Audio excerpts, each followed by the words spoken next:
ध्रुव जी के भजन का दूसरा महीना शुरू हुआ। 6 दिन तक कुछ नहीं खाते हैं और 6वें दिन शाम को थोड़े से वृक्षों के पत्ते तोड़ के खा लेते हैं।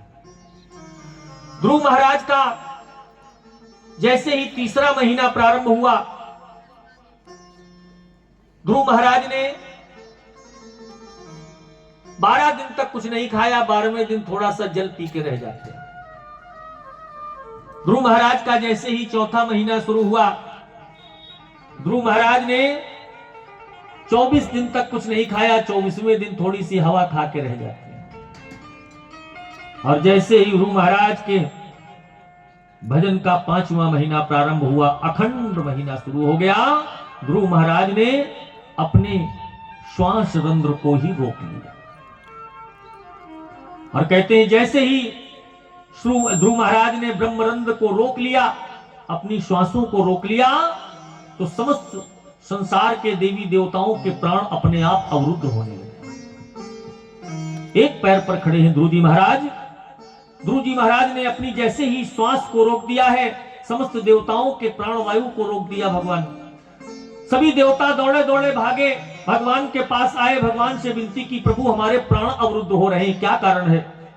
भगवान कहते हैं तुम परेशान न हो, मेरा एक भक्त है जो अखंड तपस्या कर रहा है। हम अभी जाते हैं, उसको दर्शन देते हैं, और जैसे ही दर्शन देंगे वैसे ही आप सब ठीक हो जाएंगे। भगवान नारायण गरुड़ पर सवार होकर के ध्रुव महाराज के सामने आते हैं। देखिए ध्रुव महाराज की आंखें बंद हैं, आंखें बंद हैं, लेकिन भगवान जैसे ही सामने आए तो बंद आंखों में ही ध्रुव महाराज को दर्शन हो रहे हैं। भगवान के बंद आंखों से चतुर्भुज रूप में नारायण गरुड़ की सवारी है। भगवान नारायण बैजंती माला धारण किए हुए, श्याम वर्ण सुंदर सी आकृति, वो छवि जो कल्पना की थी उन्होंने, वो छवि उनकी आंखों के सामने खड़ी। भगवान के सुंदर सी झांकी का अवलोकन करते हैं, दर्शन करते हैं ध्रुव महाराज। उसके बाद नेत्र खुलते हैं, और नेत्र खुलते ही बड़ी देर तक दोनों एक दूसरे को देखते रहते हैं। न भक्त कुछ कह पा रहा, न भगवान कुछ कह पा रहे। ऐसी स्थिति हो गई दोनों की कि न भक्त के मुख से कुछ निकल रहा, न भगवान के मुख से कुछ निकल। भगवान ने देखा ध्रुव महाराज विनती तो करना चाहते हैं, लेकिन ध्रुव महाराज सोच रहे हैं हमने अभी पढ़ाई नहीं की, किस भाषा में, कैसी भाषा में, किस तरह से स्तुति करूं भगवान। हमें तो स्तुति करना भी नहीं आता। कहते हैं भगवान ने अपने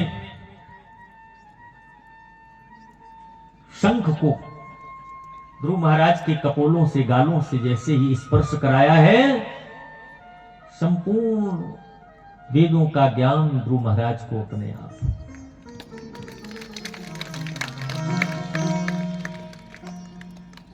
ध्रुव महाराज स्तुति करते हैं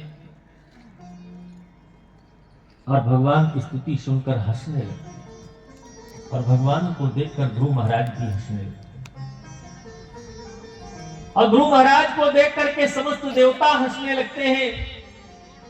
समस्त देवताओं को देखकर श्री सुखदेव जी हंसने लगे, और सुखदेव जी को देखकर परीक्षित भी हंसने लगे। बोले क्यों हंस रहे हैं? ध्रुव महाराज सोच रहे हैं कि भगवान कह रहे हैं हमसे वरदान मांग लो। अब हम मांगे क्या जब यही मिल गए हमको? है क्या मांगे? आपको अगर भगवान मिल जाए तो आप लोग तो पहले से ही, अगर पता चल जाए कि भगवान फला दिन हमको मिलेंगे, तो पहले ही लिस्ट बना लोगे, है ना, क्या क्या मांगना।